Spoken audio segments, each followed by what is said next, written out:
અને આગળ વાત કરીએ દેવગઢ બારિયા ધનપુરમાં થયેલ મનરેગા કૌભાંડ કેસમાં સસ્પેન્ડ ટેકનિકલ આસિસ્ટન્ટની ધરપકડ કરવામાં આવી છે।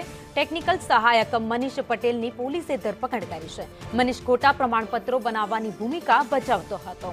કોર્ટે આરોપી મનીષના 8 દિવસના રિમાન્ડ મંજૂર કર્યા છે। મનરેગાના 4 કરાર આધારિત કર્મચારીઓની ધરપકડ કરવામાં આવી છે।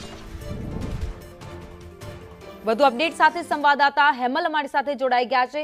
હેમલ, મનરેગા યોજનામાં કૌભાંડ આચરવામાં આવ્યું હતું, જેમાં ધરપકડ કરાઈ।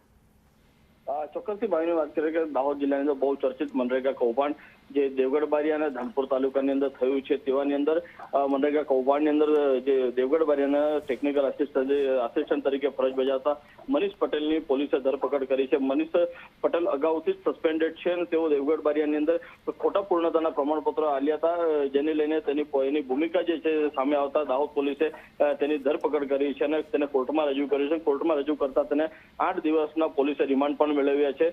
સમગ્ર ઘટનાની અંદર પોલીસે અત્યાર સુધી 5 જેટલા આરોપીઓની ધરપકડ કરી દેવામાં આવી છે। ત્યારે હજુ મહત્વની વસ્તુ એ છે કે જે 31 એજન્સીઓ છે, એ 31 એજન્સીઓના માલિકના નામ પણ હજુ સુધી પોલીસે જાહેર નથી કર્યા। જી, આભાર માહિતી માટે।